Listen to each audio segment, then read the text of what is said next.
নবী সাল্লাল্লাহু আলাইহি ওয়াসাল্লাম বলেছেন সাদ ইবনে মুআজ যখন ইন্তেকাল করেছে তার জন্য জান্নাতের সমস্ত দরজা, আসমানের সমস্ত রহমতের দরজাগুলো তার জন্য খুলে দেওয়া হয়েছে। তার জানাজায় উপস্থিত হওয়ার জন্য 70,000 ফেরেশতা পৃথিবীতে নেমে এসেছে। তো এই সাদ ইবনে মুআজকে যখন কবরে রাখা হলো, নবী সাল্লাল্লাহু আলাইহি ওয়াসাল্লাম বললেন যে লাকাদ দুম্মা, এই সাদ ইবনে মুআজকে কবরের মাটি একটা চাপ দিয়েছে। আল্লাহু আকবার। তাহলে সাদ ইবনে মুআজ 7 বছর হায়াত পেয়ে এত কাজ করেছেন যার মৃত্যুতে আল্লাহর আরশ পর্যন্ত কেঁপে ওঠে, অথচ ওই সাহাবীকেও কবরের মাটি ছাড় দেয় নাই, তাকে একটা চাপ দিয়েছে। এবার আপনি আমি আপনারা নিজেরা আমরা সবাই একটু চিন্তা করে দেখি যে ওই কবরের চাপ থেকে বাঁচার জন্য আমরা এই হায়াতের জিন্দেগিতে কি করেছি। আজকের খুতবাতে আমরা আলোচনা করব নবী সাল্লাল্লাহু আলাইহি ওয়াসাল্লামের একজন বিশিষ্ট সাহাবী সম্পর্কে, যেই সাহাবী 30 বছর বয়সে ইসলাম ধর্ম গ্রহণ করেছেন। নবী সাল্লাল্লাহু আলাইহি ওয়াসাল্লামের কাছে হিজরতের 2 বছর পূর্বে নবী সাল্লাল্লাহু আলাইহি ওয়াসাল্লামের কাছে এসে তিনি ইসলাম ধর্ম গ্রহণ করেছেন। অপর বর্ণনায় আছে আসলামা আলা ইয়াদি মুসআব ইবনে উমাইর, ওই সাহাবী মুসআব ইবনে উমাইর রাদিয়াল্লাহু আনহু তাকে দ্বীনের দাওয়াত দিয়েছেন এবং মুসআব ইবনে উমাইর রাদিয়াল্লাহু আনহুর মাধ্যমে ওই সাহাবী তিনি ইসলাম ধর্মে দীক্ষিত হয়েছেন। মাত্র 30 বছর বয়স, ওই সাহাবী যুবক সাহাবী ছিলেন। 30 বছর বয়স যখন তার হয়েছে, ওই 30 বছর বয়সে ওই সাহাবী ইসলাম ধর্ম গ্রহণ করেছেন। ইসলাম ধর্ম গ্রহণ করার পরে নবী সাল্লাল্লাহু আলাইহি ওয়াসাল্লাম ওই সাহাবীকে নির্দেশ দিলেন যে তুমি তোমার কওমের গোত্রের কাছে ফিরে যাও। ওই সাহাবী তিনি তার গোত্রের কাছে ফিরে গেলেন। গোত্রের কাছে ফিরে গিয়েই সর্বপ্রথম 30 বছর বয়সে ওই সাহাবী ইসলাম ধর্ম গ্রহণকারী সেই সাহাবী তার সম্প্রদায়ের সমস্ত লোকদেরকে ডেকে তাদেরকে জিজ্ঞাসা করলেন কাইফা তা'লামুনা আমরি ফিকুম। ওই সাহাবী তিনি তার সম্প্রদায়ের একজন নেতা ছিলেন, সম্প্রদায়ের সমস্ত মানুষ তার আনুগত্য করত।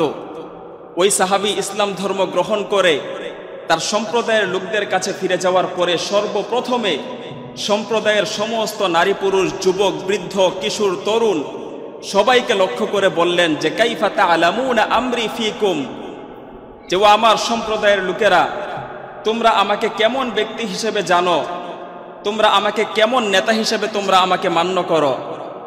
তখন সম্প্রদায়ের নারী, বৃদ্ধ, পুরুষ, যুবক, কিশোর সবাই সমস্বরে বলে উঠল যে সাইয়্যিদুনা ফাদলা, যে আপনি আমাদের নিকট একজন মহান এবং সম্মানিত নেতা। আপনি যদি আমাদেরকে উঠতে বলেন তাহলে আপনার কথায় আমরা উঠি, আপনি যদি আমাদেরকে বসে থাকতে বলেন আপনার কথায় আমরা বসি, আপনি যদি আমাদেরকে কোথাও যাওয়ার নির্দেশ করেন সাথে সাথে আমরা সেখানে যাই, আপনি যদি আমাদেরকে নির্দেশ করেন কোথাও যাওয়া থেকে বিরত থাকতে তাহলে আমরা সেখানে যাওয়া থেকে বিরত থাকি, আপনি আমাদেরকে যেটা বলেন সেটাই আমরা মান্য করি। আপনি আমাদের সম্প্রদায়ের একজন সম্মানিত ব্যক্তি এবং অবিসংবাদিত এক মহান নেতা। তখন এরপরে তিনি বললেন যে ইন্না কালামাকুম আলাইয়া হারামুন। তিনি যখন তার সম্প্রদায়ের লোকদের কাছ থেকে যখন উত্তর জানলেন যে সম্প্রদায়ের সমস্ত লোকেরা তার কথা মান্য করে এবং সম্প্রদায়ের সমস্ত লোকেরা তাকে একজন সম্মানিত নেতা হিসেবে জানে এবং তার কথা সবাই মেনে চলার চেষ্টা করে, তখন তিনি বললেন যে ইন্না কালামাকুম আলাইয়া হারামুন রিজালুকুম ওয়া নিসাউকুম হাত্তা তুমিনু বিল্লাহি ওয়া রাসূলি, যে তোমরা যেহেতু আমার কথা মান্য করো তাহলে আজকে আমি তোমাদেরকে লক্ষ্য করে বলছি, শোনো, আজকের পর থেকে তোমাদের নারী পুরুষ কোনো একজন ব্যক্তির সাথেও আমি কথা বলবো না যতক্ষণ পর্যন্ত তোমরা আল্লাহ এবং রাসূলের উপর ঈমান আনয়ন না করবে।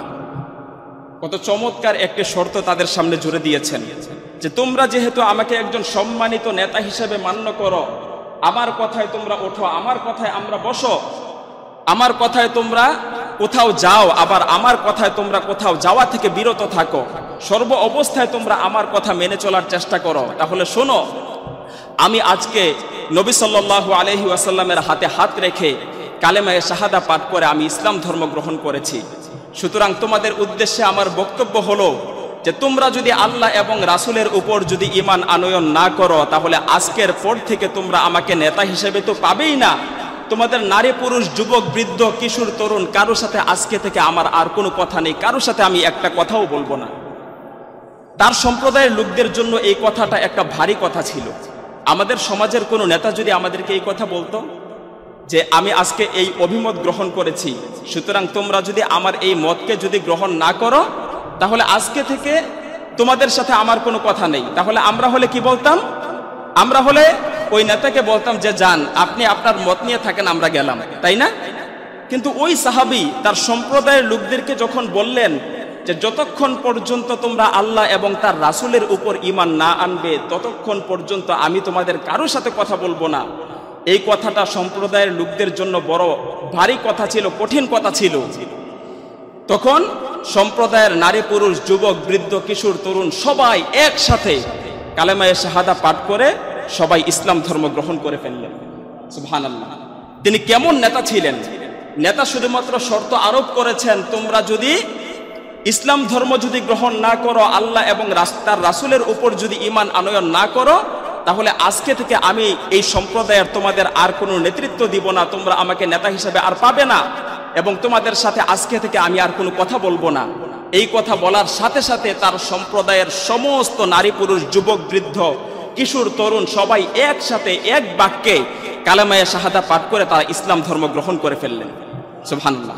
তিনি কেমন ব্যক্তি ছিলেন, কেমন অবিসংবাদিত নেতা ছিলেন তার সম্প্রদায়ের লোকদের কাছে।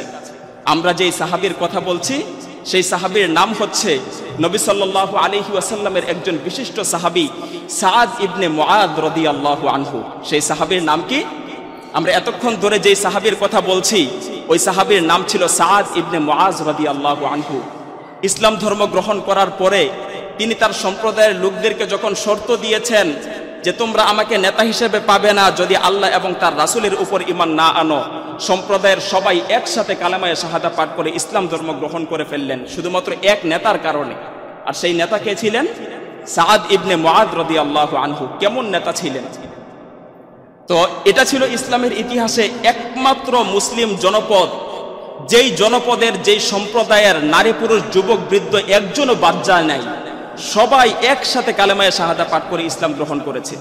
ইসলামের ইতিহাসে এই রকম নজির আর দৃষ্টান্ত পৃথিবীর ইতিহাসে সর্বপ্রথম আর কোথাও ঘটে নাই। এটাই হচ্ছে ইসলামের ইতিহাসে সর্বপ্রথম ঘটনা যে একসাথে একজন নেতার কথা মান্য করতে গিয়ে সম্প্রদায়ের সবাই নারী পুরুষ যুবক বৃদ্ধ সবাই একসাথে কালেমায়ে শাহাদা পাঠ করে ইসলাম ধর্ম গ্রহণ করেছেন।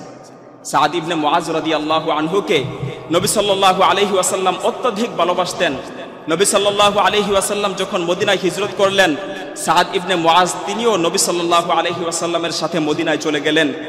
ইসলাম ধর্ম গ্রহণের পরে তিনি যতদিন পৃথিবীতে বেঁচে ছিলেন, যত যুদ্ধ হয়েছে সমস্ত যুদ্ধে তিনি অংশগ্রহণ করেছেন। শাহিদা বাদরন ও উহুদান ওয়া খন্দক। তিনি হিজরত করার পরে সর্বপ্রথম যেই যুদ্ধ হয়েছিল বদর যুদ্ধ, বদর যুদ্ধে তিনি অংশগ্রহণ করেছেন। তার পরবর্তীতে উহুদ যুদ্ধে তিনি অংশগ্রহণ করেছেন এবং খন্দক যুদ্ধে তিনি অংশগ্রহণ করেছেন। খন্দক যুদ্ধের 1 মাস পরেই তিনি শাহাদাতের অমীয় সুধা পান করে রবের ডাকা সাড়া দিয়ে তিনি পরপারে গমন করেছেন। ইসলাম ধর্ম গ্রহণ করেছেন 30 বছর বয়সে।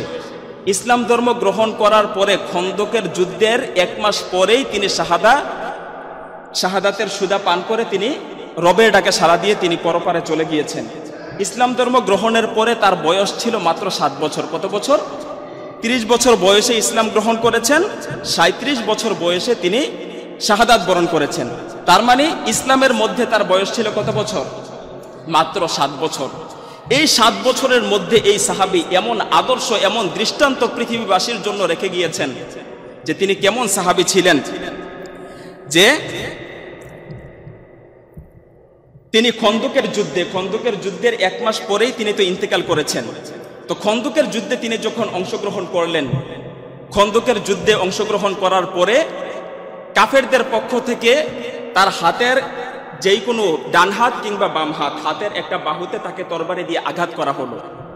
ওই তরবারির আঘাতে সাদ ইবনে মুআজ রাদিয়াল্লাহু আনহুর তার বাহুর সবচেয়ে গুরুত্বপূর্ণ যে একটা রগ, যেই রগ দিয়ে সবচেয়ে বেশি রক্ত চলাচল করে, ওই রগটা কেটে গেল। ওই রগটা কেটে যাওয়ার পরে সেখান থেকে অবিরাম ধারায় রক্ত ঝরতে লাগলো।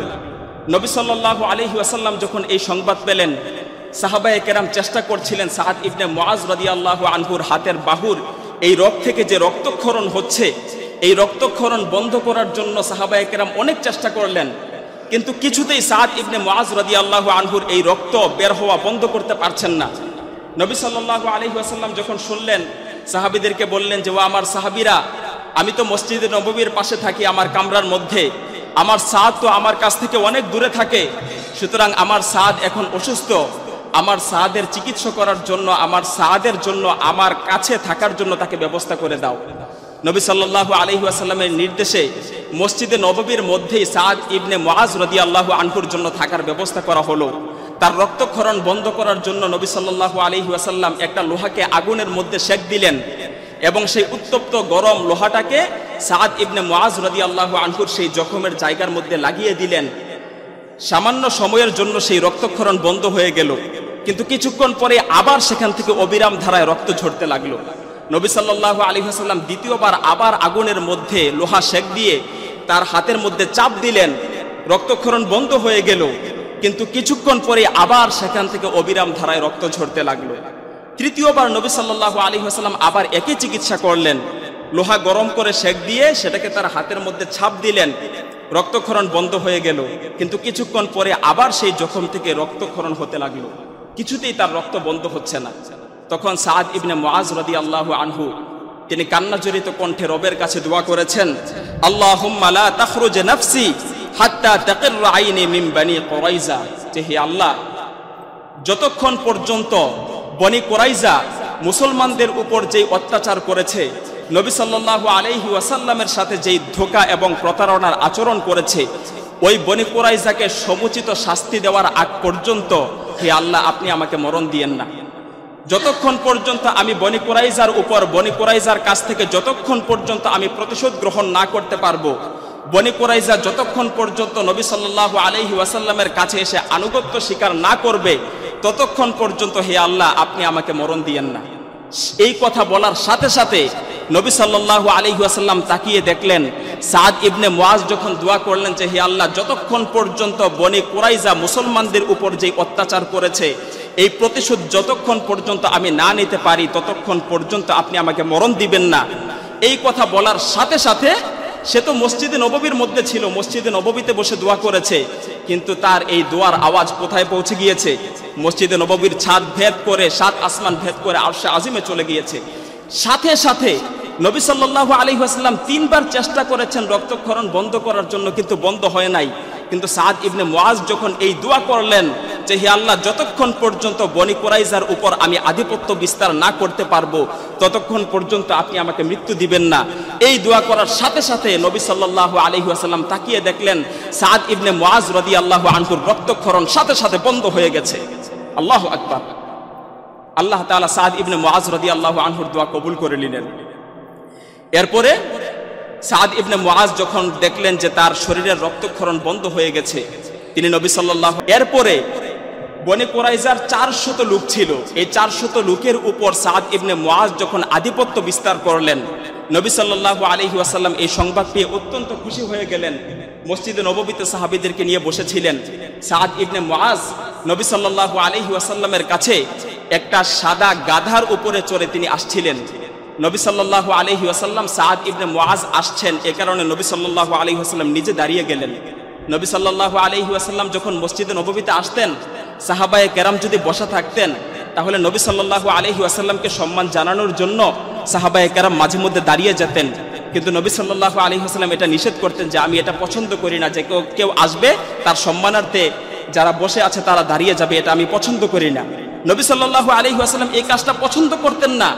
কিন্তু আজকে সাদ ইবনে মুআজ সাদা গাদার উপরে আরোহিত হয়ে যখন তিনি মসজিদে নববীর দিকে নবী সাল্লাল্লাহু আলাইহি ওয়াসাল্লামের সাথে সাক্ষাৎ করার জন্য যখন আসছিলেন, নবী সাল্লাল্লাহু আলাইহি ওয়াসাল্লাম দাঁড়িয়ে গেলেন, সাহাবায়ে কেরামদেরকে লক্ষ্য করে বললেন যে কুমু ইলা সাইয়্যিদিকুম, ওয়া আমার সাহাবীরা বসে আছো কেন? তোমাদের এই মহান নেতা সাদ ইবনে মুআজকে সম্মান জানানোর জন্য তোমরা সবাই দাঁড়িয়ে যাও। সুবহানাল্লাহ। নবী সাল্লাল্লাহু আলাইহি ওয়াসাল্লাম সহ সমস্ত সাহাবীরা সাদ ইবনে মুআজের জন্য দাঁড়িয়ে গেলেন, তাকে সম্মান জানালেন। সাদ ইবনে মুআজ যখন নবী সাল্লাল্লাহু আলাইহি ওয়াসাল্লামের কাছে আসলেন, নবী সাল্লাল্লাহু আলাইহি ওয়াসাল্লাম সাদ ইবনে মুআজকে লক্ষ্য করে বললেন যে ইয়া সাদ, ইন্নাহা উলাই নাযালু আলা হুকমি, যে হে সাদ, আমার কাছে তো সংবাদ এসেছে তুমি তাদের উপর আধিপত্য বিস্তার করেছ এবং তুমি তাদেরকে সমুচিত শাস্তি দিয়েছ, তাদের কাছ থেকে প্রতিশোধ গ্রহণ করেছ। সাদ ইবনে মুআজ বললেন যে নাম ইয়া রাসূলুল্লাহ, যে তারা মুসলমানদের উপর যেই জঘন্যতম আচরণ করেছে, মুসলমানদের উপর যে অত্যাচার করেছিল, যাদেরকে বন্দী করার প্রয়োজন ছিল তাদেরকে বন্দী করা হয়েছে। তখন নবী সাল্লাল্লাহু আলাইহি ওয়াসাল্লাম বললেন যে আসবতা বিহুকমিল্লাহি ফীহিম, যে তুমি বনী কুরাইজার উপর আধিপত্য বিস্তার করার পরে তাদেরকে যে শাস্তি দিয়েছো এটা তোমার কোনো নির্দেশ ছিল না, বরং এটা মহান আল্লাহর ফয়সালা অনুযায়ী তুমি এই কাজটা করেছো। সুবহানাল্লাহ। তো এরপরে সাদ ইবনে মুআজ এই বনী কুরাইজার উপর আধিপত্য বিস্তার করে আসার পরেই তিনি যখন তার গোত্রের কাছে যখন ফিরে গেলেন, হঠাৎ করে ওই যে খন্দকের যুদ্ধের মধ্যে তার হাতের মধ্যে যেই বাহুর যেই রক্তটা ছিঁড়ে গিয়েছিল, যেই রক্ত থেকে রক্তক্ষরণ হচ্ছিল, নবী সাল্লাল্লাহু আলাইহি ওয়াসাল্লাম শত চেষ্টা করেও যেই রক্তক্ষরণ বন্ধ করতে পারছিলেন না।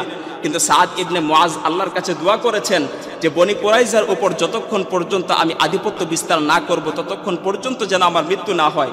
কিন্তু এখন তো বনী কুরাইজার উপর সাদ ইবনে মুআজ আধিপত্য বিস্তার করেছেন, তাদের কাছ থেকে প্রতিশোধ গ্রহণ করেছেন, মসজিদে নববীতে ফিরে এসেছেন, নবী সাল্লাল্লাহু আলাইহি ওয়াসাল্লামের সাথে সাক্ষাৎ করে তিনি তার গোত্রের কাছে ফিরে গেলেন। এখন তো সময় শেষ। আল্লাহ তাআলা সাদ ইবনে মুআজকে যেই ওয়াদা, আল্লাহ তাআলা সাদ ইবনে মুআজের সাথে যেই প্রতিশ্রুতিবদ্ধ হয়েছিলেন, সাদ ইবনে মুআজ মহান আল্লাহ তাআলার কাছ থেকে যে অঙ্গীকার নিয়েছিলেন সেই অঙ্গীকার তো এখন পূরণ হয়ে গেছে। গোত্রের কাছে যখন ফিরে গেলেন, হঠাৎ করে একদিন সাদ ইবনে মুআজের বাহুর ওই রক্তটা থেকে আবার রক্তক্ষরণ হতে লাগলো এবং ওই রক্তক্ষরণেই ফামাতা শাহীদান, বিশ্বনবী সাল্লাল্লাহু আলাইহি ওয়াসাল্লামের এই সাহাবী সাদ ইবনে মুআজ তিনি শাহাদাত বরণ করলেন।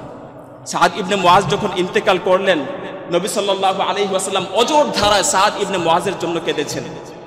আবু সাঈদ খুদরি রাদিয়াল্লাহু আনহুকে নির্দেশ দিলেন যে যাও জান্নাতুল বাকির মধ্যে আমার এই সাহাবী সাদ ইবনে মুআজের জন্য তুমি কবর খনন করো। আবু সাঈদ খুদরি রাদিয়াল্লাহু আনহু বলছেন যে আমি আমার সাথে কয়েকজন সাহাবী নিয়ে জান্নাতুল বাকির মধ্যে সাদ ইবনে মুআজের জন্য আমি কবর খনন করতে গেলাম, কিন্তু কবর খনন করার জন্য যখন কবর থেকে যখন মাটি যখন বের করতে লাগলাম, আমি অনুভব করলাম যে আমার নাকের মধ্যে মিসকে আম্বরের ঘ্রাণ আমি অনুভব করতে পারছি।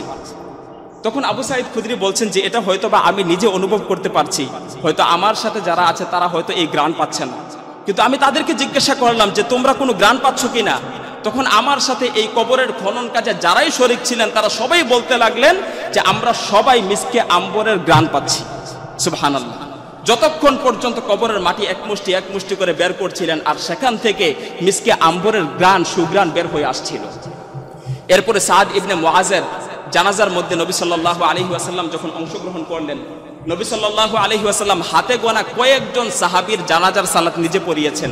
তার মধ্যে সাদ ইবনে মুআজ রাদিয়াল্লাহু আনহু হচ্ছেন অন্যতম একজন যার জানাজার সালাতের ইমামতি স্বয়ং রাসূল করিম সাল্লাল্লাহু আলাইহি ওয়াসাল্লাম নিজে করেছেন।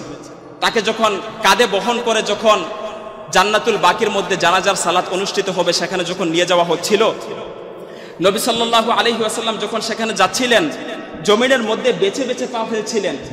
সাহাবায়ে কেরাম জিজ্ঞাসা করলেন যে ইয়া রাসূলুল্লাহ কারণটা কি? এখানে সামনে তো একেবারে খালি জায়গা, এখানে কেউ নাই, কিন্তু তারপরেও আপনি বেছে বেছে কেন পা ফেলছেন?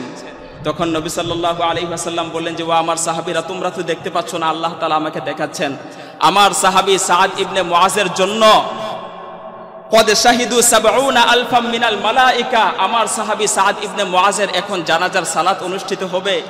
আমার সাহাবী সাদ ইবনে মুআজের জানাজার সালাতে উপস্থিত হওয়ার জন্য, জানাজার সালাত আদায় করার জন্য আসমান থেকে ৭০,০০০ ফেরেশতা পৃথিবীতে অবতরণ করেছে। সুবহানাল্লাহ। নবী সাল্লাল্লাহু আলাইহি ওয়াসাল্লাম বললেন সাহাবীদেরকে যে ও আমার সাহাবীরা, তোমরা তো দেখতে পাচ্ছ না, আমি দেখতে পাচ্ছি যে এখানে এই সামান্য জায়গার মধ্যে ৭০,০০০ সাহাবীর জায়গা হচ্ছে না, যার কারণে আমি কোথায় পা ফেলবো, এই কারণে ফেরেশতাদের ভিড়ের কারণে আমি জমিনের মধ্যে বেছে বেছে পা ফেলছি। এমনকি নবী সাল্লাল্লাহু আলাইহি ওয়াসাল্লাম বললেন যে আমার এই সাহাবী সাদ ইবনে মুআজের ইন্তেকালে ইহতাজ্জা আরশুর রহমান লিমাউতি সাদ ইবনে মুআজ। ও আমার সাহাবীরা, তোমরা তো জানো না, আল্লাহ তাআলা আমাকে জানিয়েছেন, জিবরাইল আলাইহিস সালাম আমার কাছে এসেছে, জিবরাইল আলাইহিস সালাম আমাকে জানিয়েছে যে ইয়া রাসূলুল্লাহ আজকের এই দিনে আপনার এমন একজন সাহাবী ইন্তেকাল করেছে, ইহতাজ্জা আরশুর রহমান লিমাউতি সাদ ইবনে মুআজ, আপনার সাহাবী সাদ ইবনে মুআজের ইন্তেকালে আল্লাহর আরশ কেঁপে উঠেছে। সুবহানাল্লাহ, কেমন সাহাবী ছিলেন! ইসলাম ধর্ম গ্রহণের পরে মাত্র 7 বছর হায়াত পেয়েছেন। এই 7 বছরের মধ্যে সাদ ইবনে মুআজ এমন কি কাজ করেছেন, এমন কি আদর্শ পৃথিবীবাসীর জন্য রেখে গিয়েছেন যে সাদ ইবনে মুআজের ইন্তেকালে আল্লাহর আরশ পর্যন্ত কেঁপে ওঠে।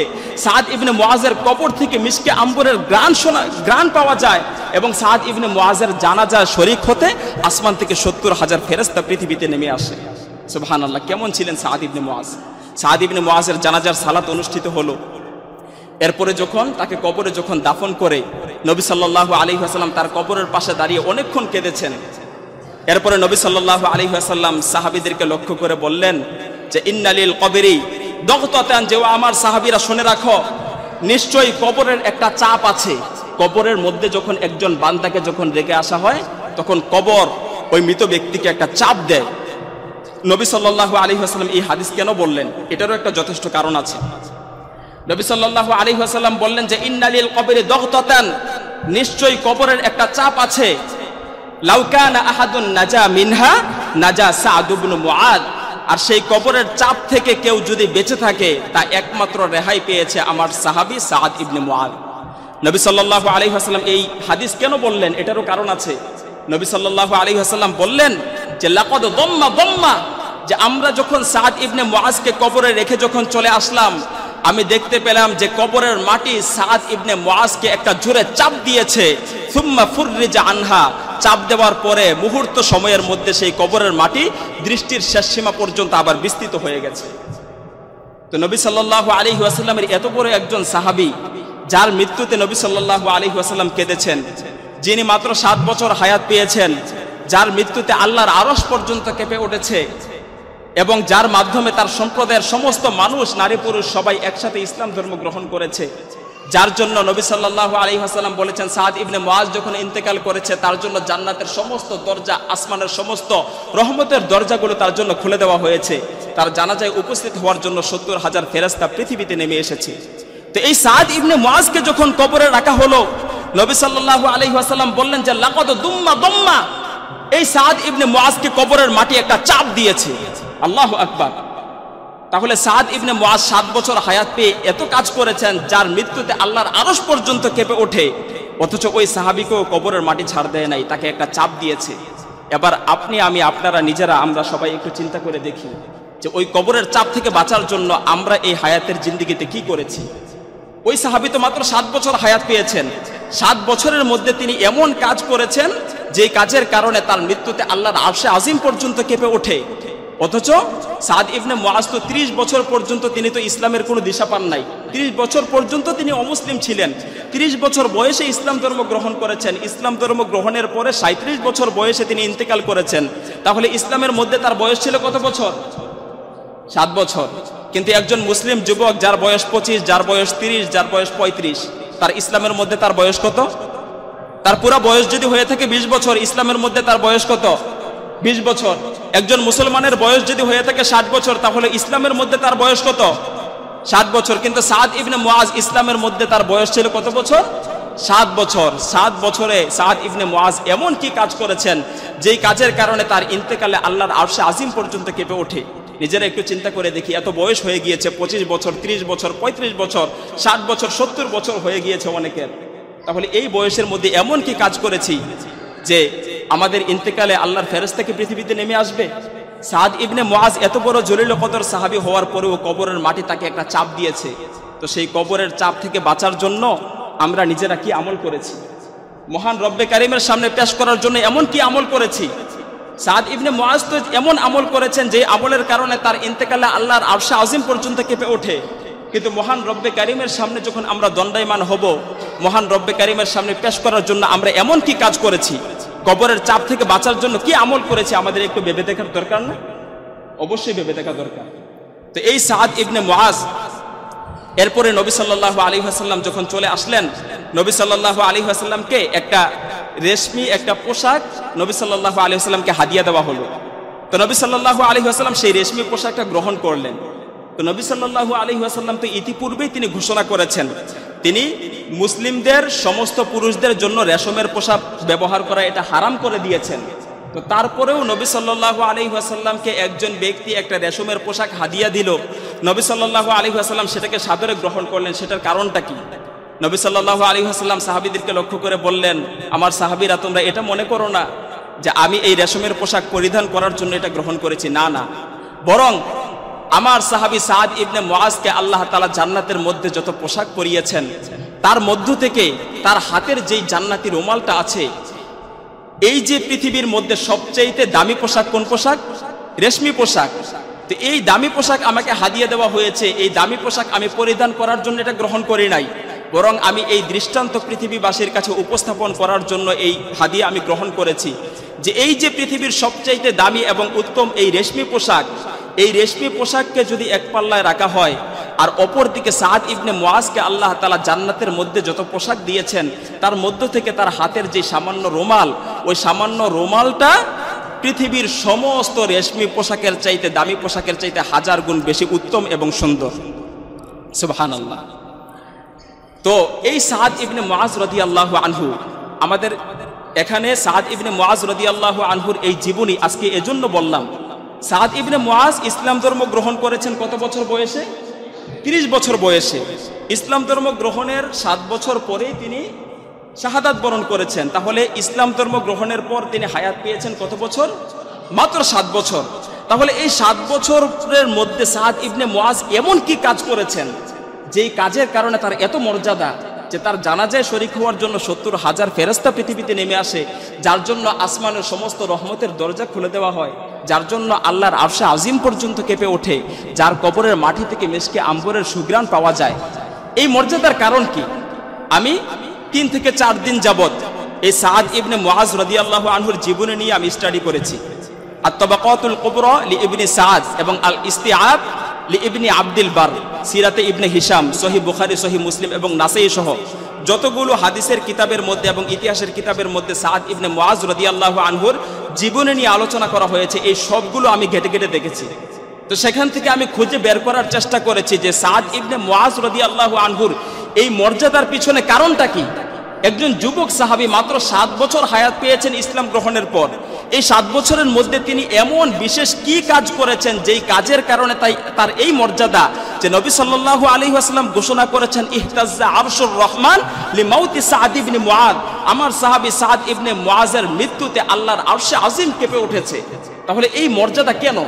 কোন গুণের কারণে সাদ ইবনে মুআজ এই মর্যাদায় তিনি অধিষ্ঠিত হয়েছেন? তা আমি খুঁজে খুঁজে শুধুমাত্র একটা জিনিস আমি বের করতে পেরেছি, সেটা হচ্ছে সাদ ইবনে মুআজ নবী সাল্লাল্লাহু আলাইহি ওয়াসাল্লামকে তার নিজের জীবনের চাইতে বেশি ভালোবাসতেন এবং নিজের জীবনের সকল ক্ষেত্রে নবী সাল্লাল্লাহু আলাইহি ওয়াসাল্লামের আনুগত্য করতেন।